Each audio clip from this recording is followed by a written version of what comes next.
Okay, this is MXUX. I'm going to go over, this is a company that a lot of people probably already know about. CERBRAS,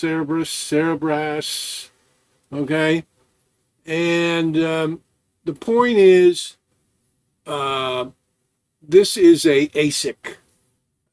And, they were originally selling it as, this is AI related, and this would be a competitor of Grok's pipeline chip, and Amazon's coming up with a chip, Meta's coming up with a chip, and of course, NVIDIA, the Blackwell. But they were branding this as an all-over chip. Now they're branding it as, I believe, an inference chip, which is the one that serves the answers in an AI, LLM or whatever. So CERBRAS. Now there's a lot of differences here. Let's just start with the IPO.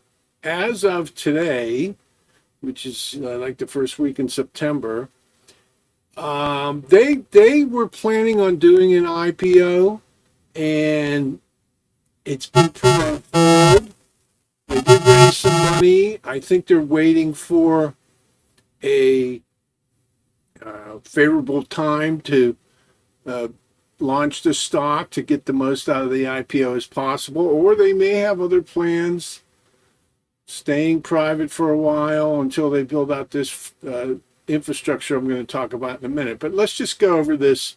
They have an S1 filed with NASDAQ. They're approved. They're ready to go. Listing on NASDAQ. They have CFIUS. CFIUS is a multi-agency approval that makes sure that any company that has foreign ties isn't counter to U.S. Goals and so forth. And they have ties to a Microsoft effort in Saudi Arabia. Anyway, this was cleared through CFIUS. Big deal. This just happened. And like I said, NASDAQ listing. Now, the CEO just gave an interview, went over the capital raise they did and the plans for it, but he will not reveal the IPO date or method. So, it could be a SPAC. They could do anything. So, and he basically said it's confidential. So, I don't know. I think he doesn't want to wait too long, I don't think, until, the story's moved on to something else. But that's where they are right now. So right on the cusp, about a month or two ago, there was a lot of videos of this on YouTube, but it's the method. The messages died down. Now there aren't that many. I'm sparking it back up because I have a feeling that they have an inkling to perhaps go for it. Now the private market stock price, which is the privately held stock, is about $37 per share. And, you have to have $10 million net worth or whatever to qualify to get in a pool to buy that or whatever. As far as a pre-IPO Robinhood offering, I don't know. But that would be something to check. They might have a Robinhood and other places do have a lottery for pre-IPO. They allot, some companies allot a number of shares. You can commit to buying $300 worth or whatever the amount is, and if you win the lottery, you win the shares. Anyway, so this is the thing about CERBRAS. Besides the tech, this is where we are on that. And then here is that's the link in blue to the S1 preliminary prospectus, okay? And this is the non-GAAP operating loss. And I just wanted to demonstrate here they're closing their losses down. And if you look, the 6 months ended June 30th in 24, they've closed their loss down to, whatever that is, 9 million from 71 million, down from 155 million. So they have revenue, they have an installed base, and they're trimming their losses. Now they just raised 1.1 billion, and they have an 8.1 billion valuation. And so this is I don't know if this is a pipe or not. I never understand this, but they got Series G funding. They raised a lot of money. Okay, and this certainly is easier to do when you're private, and this might have been what was holding up the IPO. But they got quite a war chest there. So they got $1 billion to work with. And, under the big, beautiful bill, they have all kind of incentives to build, especially chip infrastructure. And this is a chip company in the United States. And that is what the CEO said he is going to spend this on, is building out their foundries. So they have a special process. Per recent CEO interview, funding at this point we use to build out fab foundries in the U.S., and they want to build multiple fabs. So very ambitious. And I got here the big bill, depreciation. So they have, with this 1.1 building levered by the big bill, they have a very good opportunity to a very good cost and so forth to build out, an impressive foundry infrastructure. And anyway, they have a unique chip. Now their chip, let's just go over the basics of their operations before we get into chip. They don't own data centers. So they're not a data center company. They rent rack space.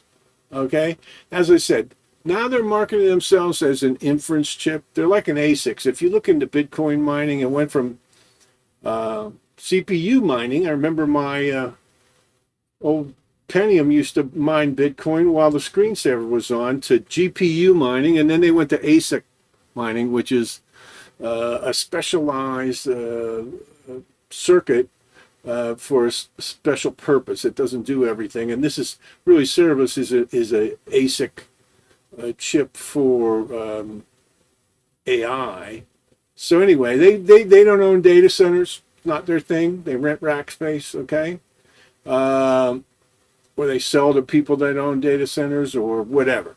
Okay, or maybe it's just a rental. I'm not sure on that, but I do believe they sell, because I'm just trying to find a price. It's hard to say. $10 million plus per chip. And these chips, let's just get into this. They're made out of one complete silicon wafer. Whereas, NVIDIA will, print 20 or whatever chips on a wafer and then cut that wafer up and reassemble it on a board and so forth. What CERBRAS does is they print the entire plate. It's like a dinner plate size of silicon, and they have the processors and the GPU stuff and the memories and everything that is a component on an NVIDIA system is included. Power management is included on this giant dinner plate size chip. And that's their difference. And this has a DC operating current, just like NVIDIA, on this dinner plate sized chip. And they have this, they don't say where it operates at.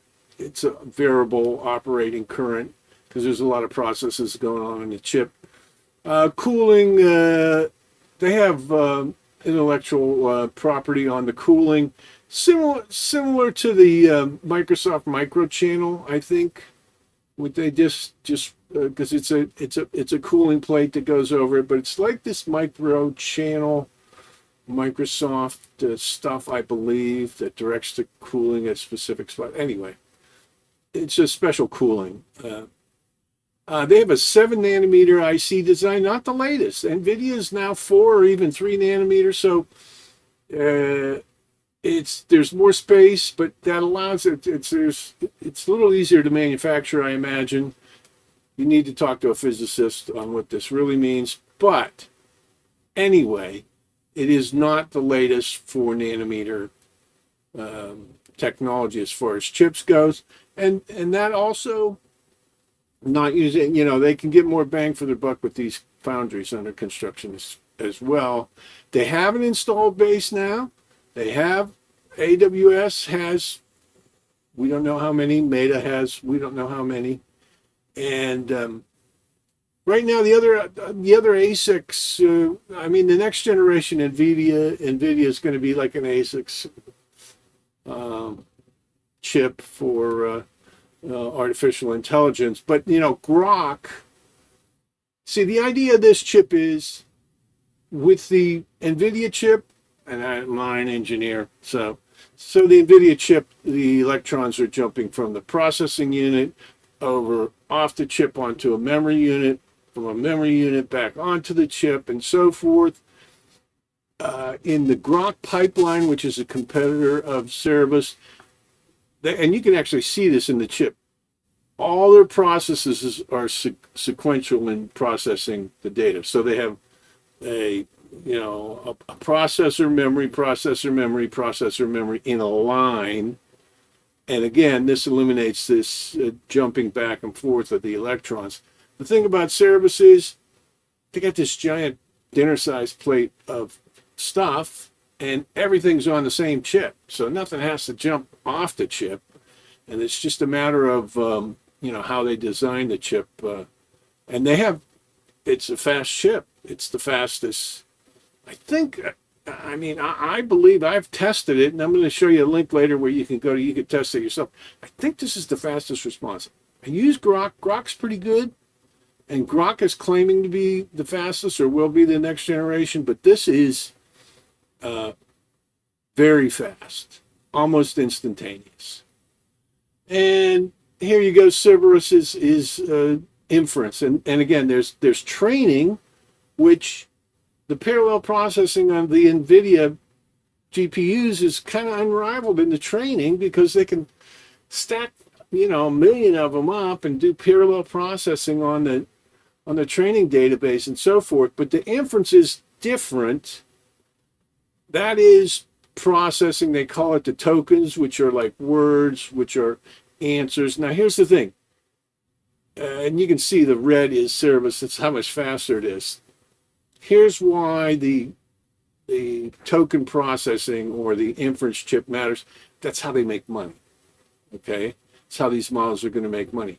The faster they can respond, the more tokens they can process, and the more tokens they can process, the more money they can make. So it's directly tied to their bottom line, how fast they can respond, and that's the advantage of Cerebras right now. And again, Grok has the pipeline.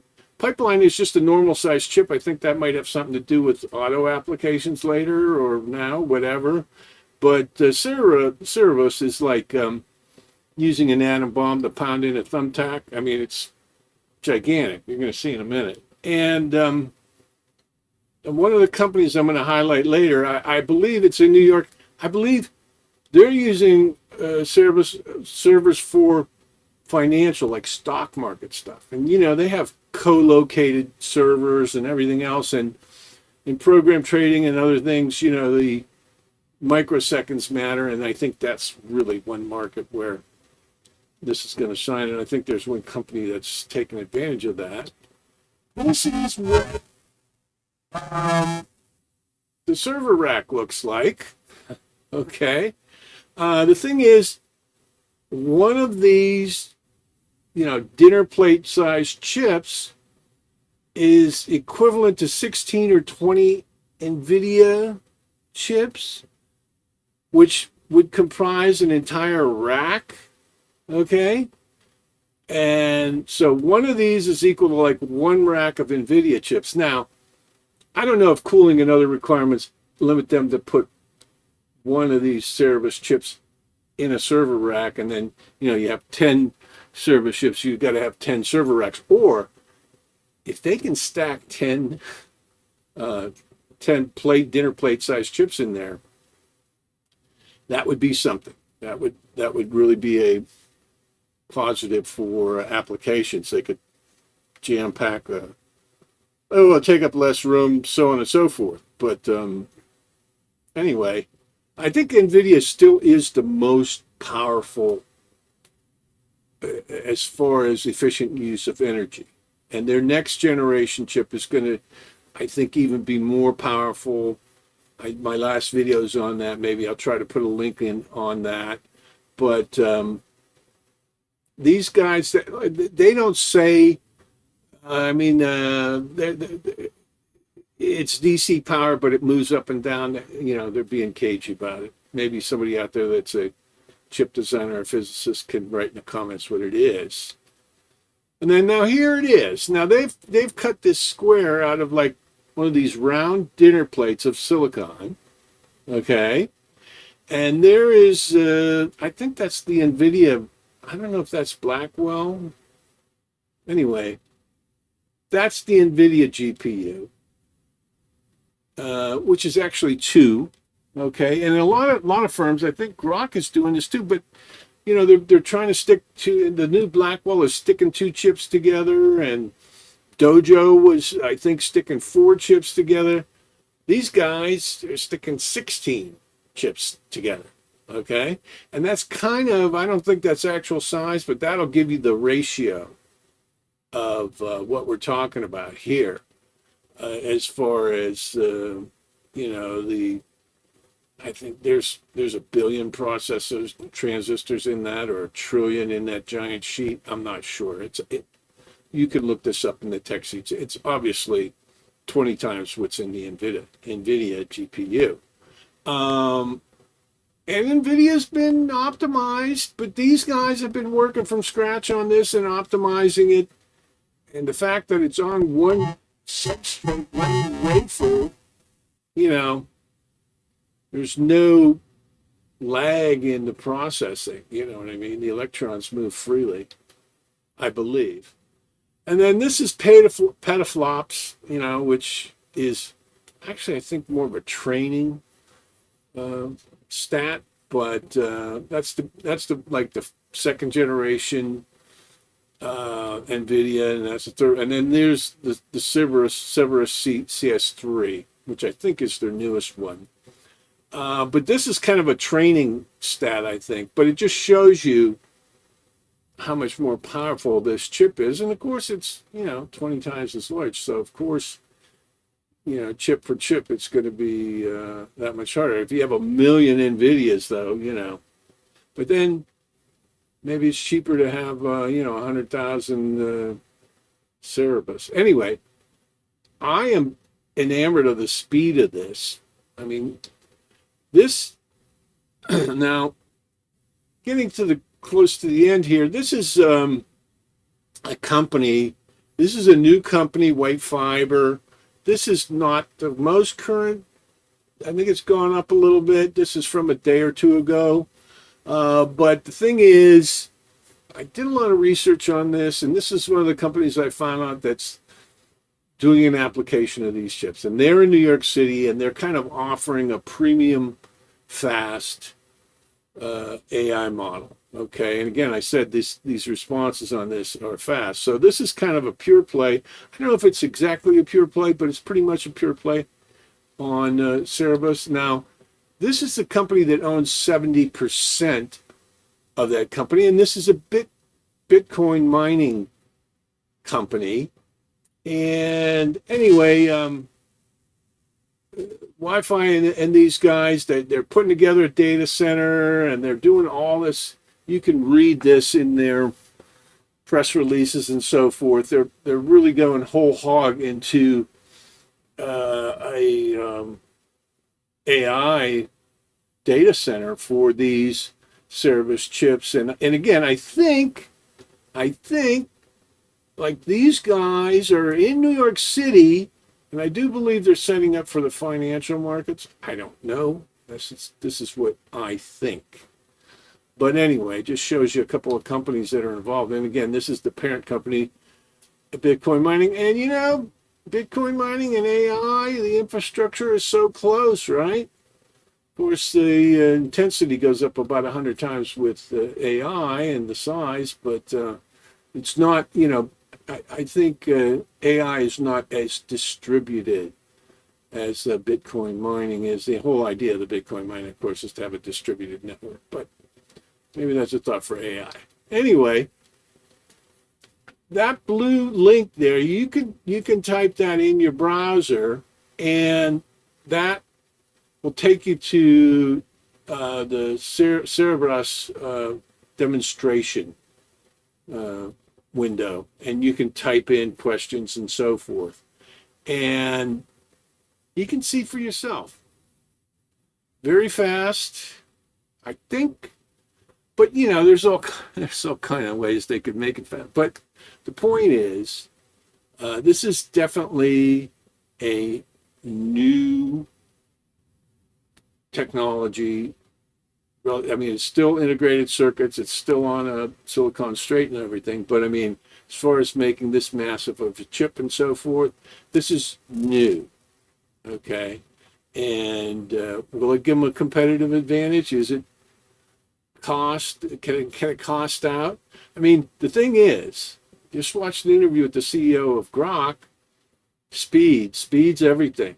Speed. You got to have the speed. You got to have the more the more token. First of all, the customers expect the speed. They don't want to wait. Second of all, the more tokens you can process, the more money you make. So it's just directly tied to revenue. So fastest makes the most. Okay. And I guess there's quality in there too, But anyway, that's just a quick video. There's a lot of videos on this. I'm just updating this. There's a lot more information online. CERBRAS is doing a lot of build out. Wi-Fi is doing a lot of build out.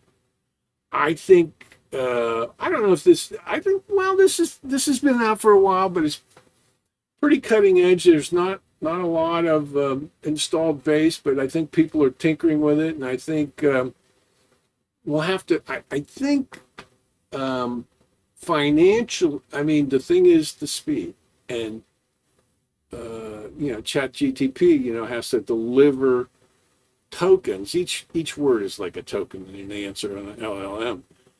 And this is a company. So anyway, this is not financial advice. I'm not telling you to buy, sell, or hold any stock. I'm not a financial advisor. I'm not an engineer.